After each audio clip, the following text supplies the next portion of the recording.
Cabinet विस्तार के समय प्रधानमंत्री मोदी ने कई चौंकाने वाले फैसले लिए।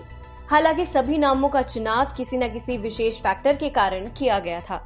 इसी लिस्ट में मनसुख मांडविया को भारत के स्वास्थ्य मंत्रालय की जिम्मेदारी देना एक सोची समझी रणनीति थी, जिसके तहत भारत को फार्मा क्षेत्र में आत्मनिर्भर बनाने की योजना है। TFI पर आपका स्वागत है और मैं दीक्षा रेगी आपको बताऊंगी कैसे प्रधानमंत्री ने अपने एक ही चाल से चीन और अमेरिका दोनों की बड़ी फार्मा कंपनियों के वर्चस्व के अंत की शुरुआत कर दी है।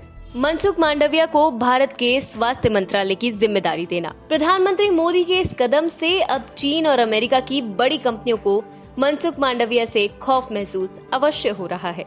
दरअसल स्वास्थ्य मंत्री नियुक्त होने से पहले मनसुख उर्वरक और रसायन मंत्रालय के राज्य मंत्री थे और उन्होंने अपने कार्यकाल में API के लिए चीन और अमेरिका पर निर्भरता को कम करने हेतु कई बड़े कदम उठाए थे। यही नहीं, वह अब स्वास्थ्य मंत्री के साथ साथ उर्वरक और रसायन मंत्री भी हैं।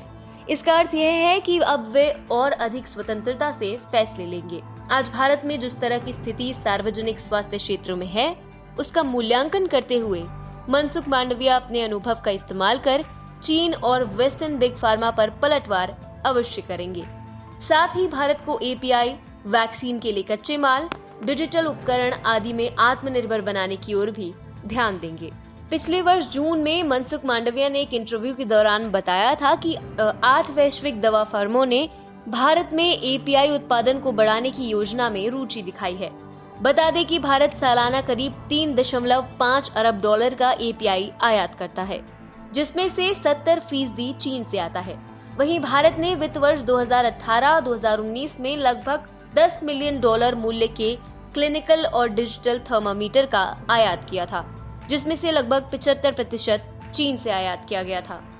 यह स्पष्ट है कि API के आयात पर इतनी अधिक निर्भरता के रणनीतिक दुष्परिणाम हो सकते हैं और सार्वजनिक स्वास्थ्य सेक्टर को कमजोर भी कर सकते हैं। उदाहरण के लिए कुछ महीनों पहले वैक्सीन के लिए आवश्यक कच्चे माल के निर्यात पर अमेरिका ने प्रतिबंध लगा दिया था, जिसके कारण वैक्सीन के उत्पादन में कमी आई थी। उस दौरान अपने इंटरव्यू में मनसुख मांडविया ने कहा था, हम चिकित्सा उपकरणों को देखें तो थर्मामीटर तक आयात किए जाते हैं, क्या हम इन्हें भारत में नहीं बना सकते? वह वैक्सीन के लिए आवश्यक कच्चे माल के लिए भी भारत को आत्मनिर्भर बनाने की बात कर रहे थे। देश के स्वास्थ्य मंत्री रहते वे इन आवश्यक सेक्टर में अत्यधिक तेजी से निर्णय ले सकते हैं और इससे सबसे अधिक नुकसान अमेरिका और चीन की बड़ी फार्मा कंपनियों को ही होगा। इसीलिए अमेरिका और चीन को भारत के नए स्वास्थ्य मंत्री से डरना चाहिए। केमिकल और फर्टिलाइजर राज्य मंत्री रहते हुए मनसुख मांडविया ने इकोनॉमिक टाइम्स को बताया था कि सरकार ने इंपोर्ट पर नजर रखने के लिए हर केमिकल को खास टैरिफ कोड देने की कवायद भी शुरू कर दी है। इस योजना का प्रमुख मकसद ही चीन से निर्भरता कम करना था और इसने किया भी। हालांकि भारत के पास विश्व स्तर पर मान्यता प्राप्त फार्मास्यूटिकल उद्योग हैं, लेकिन हम इनपुट के लिए चीन पर बहुत अधिक निर्भर हैं। भारत सालाना करीब 3.5 अरब डॉलर का API आयात करता है, जिसमें से 70% चीन से आता है। 20 मार्च 2020 को केंद्रीय मंत्रिमंडल ने महत्वपूर्ण क्रिटिकल ड्रग इंटरमीडिएट्स और API के घरेलू मैन्युफैक्चरिंग को बढ़ावा देने के लिए 6,940 करोड़ रुपए की प्रोडक्शन लिंक स्कीम के साथ साथ ड्रग पार्क्स को बढ़ावा देने के लिए 3,000 करोड़ रुपए की योजना को मंजूरी दी थी। इससे भारत ने API के क्षेत्र में आत्मनिर्भरता की ओर कदम बढ़ाया था।